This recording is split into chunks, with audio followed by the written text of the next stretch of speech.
So, where to start, right? Like, where do you begin? I come from Devon to be here today. I wouldn't have been able to do that for the last 10 years because I have been a carer for somebody, 11 years if you count the year that I've been mourning, for someone who was severely affected, okay? My daughter, my only child. Much as I would love to talk to you about my beautiful, intelligent, funny, very, very clever, extremely able, can you still hear me because I know that my mouth is not good. I'm not here to do that because she didn't want to be remembered for being ill, okay? I'm here to talk about all the people who are severe and very severely affected, about whom it seems to me so far we've heard nothing, right? 250,000 people. What does that mean? What does that mean? If you are housebound, that means you're severely affected. That means you cannot leave home. So thanks to whoever it was from Putney that spoke about being housebound. The bit about being housebound is that you are entirely dependent on care from somebody else. When you have a disease that nobody recognises, that no qualified social worker, that means I know how to make the system work the best that it can work. And I can tell you, my daughter died. The system does not work. I also know that we have had for decades very good political support, right? MPs who know about this situation fully support us. We don't have a problem with the politics. We have a problem with the medical establishment. So I'm hoping very much that my MP, who is Ben Bradshaw from Exeter, will be joining me after this to talk about the new Health and Care Act, which is very controversial, okay? Because one of the things that it does is it takes power away from the NHS and puts it in the hands of politicians, okay? Why would that want to happen? If you've got ME, or if you're a family member of someone with ME, you really want that to happen. Because for decades, we have been asking for change. And why has it not come about? Well, I can't answer that question. It's not on me or on anybody here as far as I can see, unless we have somebody from the medical establishment in this country. Is there anybody? I can't see anyone. Millions missing. Is there anybody here from the medical establishment? Why not? Why not? Here we have a disease that is post-viral. I didn't believe that to be true, okay? I had the same virus my daughter had. Here I am, fit and healthy. There she is, pushing up grass in a beautiful burial site in Devon. I might cry now because I love that child. She was my only child. There was nothing wrong with her. She was too healthy to be treated. How can you be too healthy to be treated? And I can see she's dying. She knows she's dying. How can that be? I want the medical establishment to answer that question. I can't hear this. Can you still hear this? Yeah. Good. Anyone got any answers? Okay, so there is an inquest. That will be a full finding of fact. ME is the only cause of death. We know that. But how, at 27, do you die from ME? That is the question to be answered.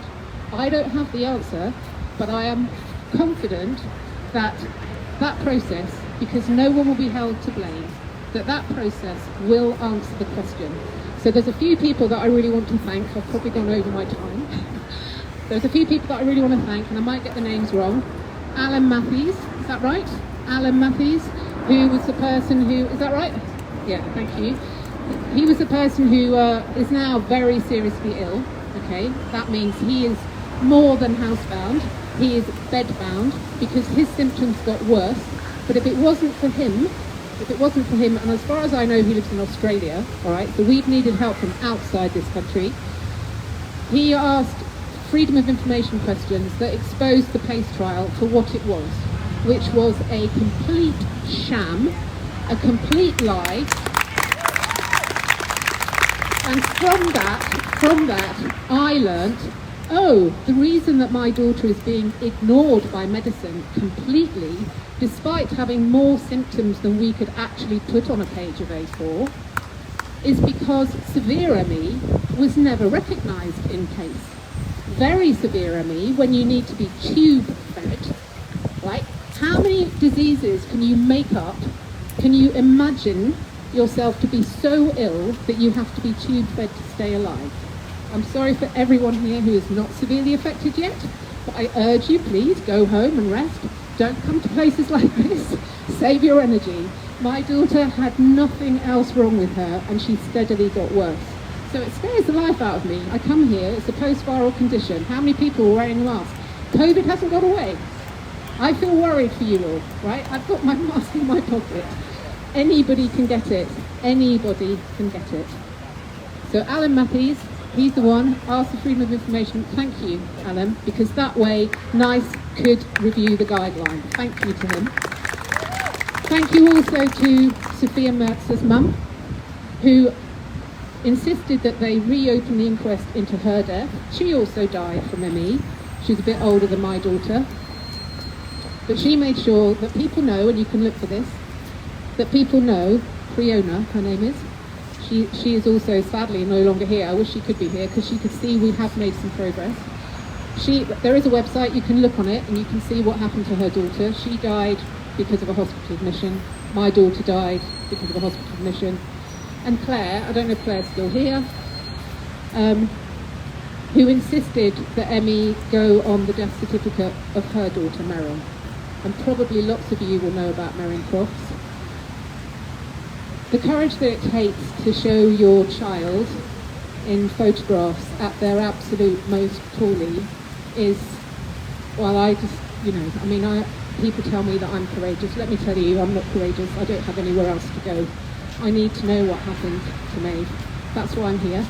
But I'm also here to speak up for all the other people that can't be here, that want to be here, who are crying out desperately for help. And the only help that they can get is from medicine and proper medical research. And the millions missing, as far as I'm concerned, is not the people who can't be here because they're not well enough. It's the money that we need for that research. And for all of the people who stood in the way of that money being made available, to apologise loudly for having ruined so many people's lives, including my daughter's.